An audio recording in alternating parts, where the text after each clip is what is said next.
OPS scheme की बढ़ती हुई मांग और हरियाणा व जम्मू कश्मीर में होने वाले चुनावों को मद्देनजर रखते हुए केंद्र सरकार ने कल एक नई स्कीम जारी की है। ना ओपीएस ना एनपीएस, नई स्कीम जारी की है जिसका नाम है यूपीएस, यूनिफाइड पेंशन स्कीम।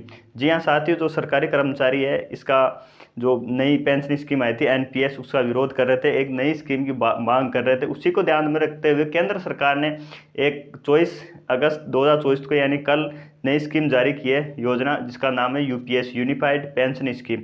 इसके तहत होने वाले प्रावधान क्या क्या हैं, क्या फ़ायदा होगा, क्या नुकसान होगा, वो जो पहले चल रही थी उसके रिगार्डिंग। उससे पहले ये है कि इसमें जो अपने एग्ज़ाम की दृष्टि से क्वेश्चन क्या क्या बन सकते हैं उस पर बात करते हैं, और प्लस ये भी समझने की कोशिश करते हैं कि जिसकी अपन तैयारी कर रहे हैं जब अपन रिटायरमेंट होंगे तब इसका क्या फ़ायदा होगा, वैसे भी अपन को समझना ज़रूरी है। और रिटायरमेंट के बाद में एक जो पेंशन मिले काम नहीं करते हुए एक सैलरी आती रहे उसको पेंशन बोलते हैं, लेकिन उसके लिए पहले पढ़ना पड़ेगा। पढ़ने के लिए इस योजना के बारे में अपन को पता होना चाहिए, और ये एग्ज़ाम की दृष्टि से इम्पोर्टेंट है राजस्थान में भी और केंद्र में भी, क्योंकि राजस्थान के अंदर डबल इंजन की सरकार है, तो वो वैसे भी केंद्र सरकार की योजना है तो वो भी उसके अंदर क्वेश्चन पुटअप कर सकती है। तो सबसे पहले बात करते हैं इसमें यूपीएस, इसकी फुल फॉर्म क्या है ये पूछा जा सकता है। तो यूपीएस की फुल फॉर्म है यूनिफाइड पेंशन स्कीम।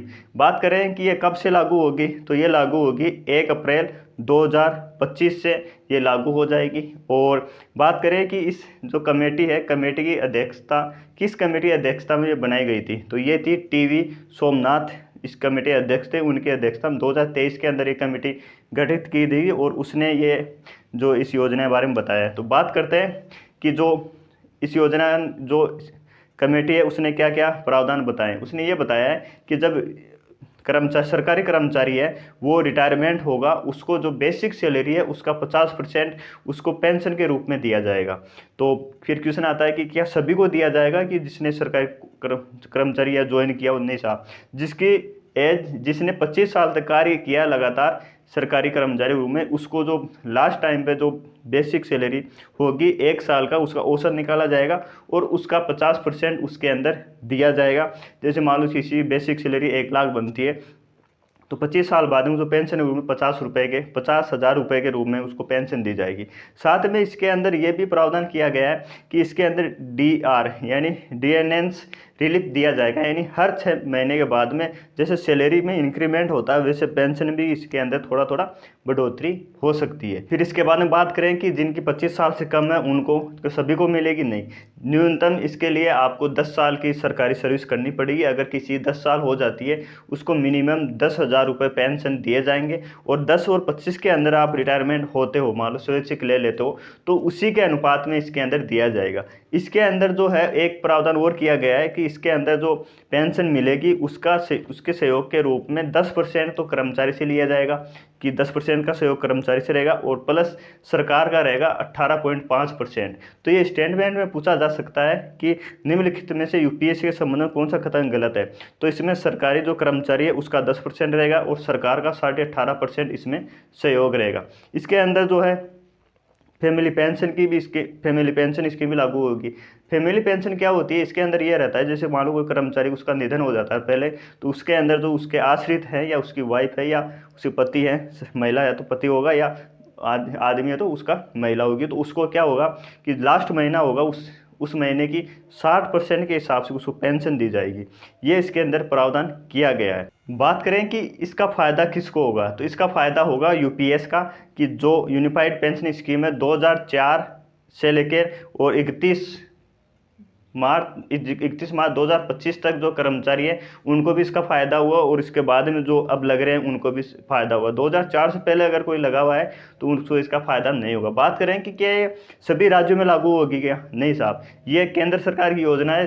जो राज्य हैं उन पर कोई दबाव नहीं रहेगा, वो एनपीएस लागू करना चाहे तो एनपीएस लागू कर सकते हैं, वो चाहे कि नहीं हम तो यूपीएस लागू करेंगे वो लागू कर स्वैच्छिक है।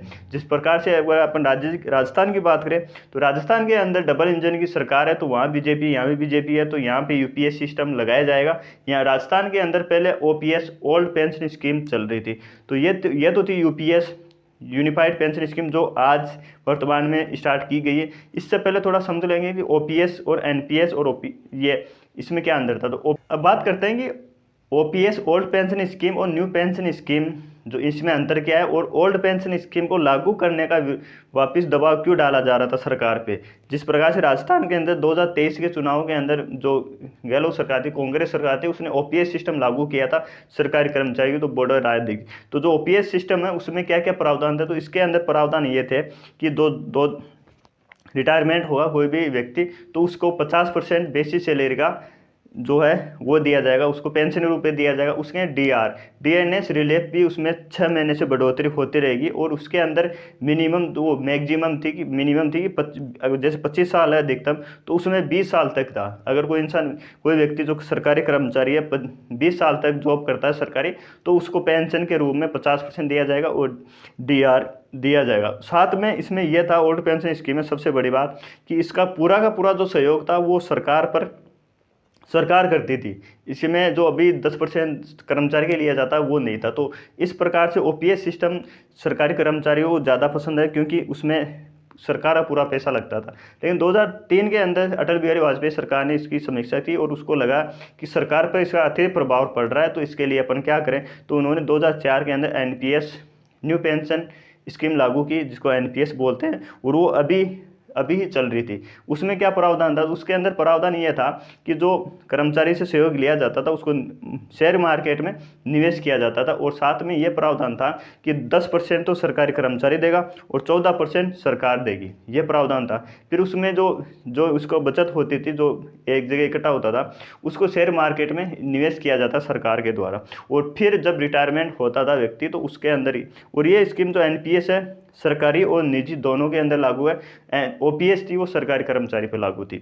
इसके अंदर ये होता था जब रिटायरमेंट होता था तो 60% एक साथ दी जाती थी उसी, और 40% फिक्स पेंशन के रूप में दी जाती थी, और इसके अंदर डीआर मतलब बढ़ोतरी नहीं होती थी 6 महीने के हिसाब से। ये थी एनपीएस, और जो आज लागू की गई है वह है UPS unified pension scheme. Video कैसा लगा लाइक जरूर करें, कमेंट जरूर करें और अपने साथियों के साथ शेयर जरूर करें। मिलते हैं नेक्स्ट वीडियो में, जब तक जय हिंद जय भारत।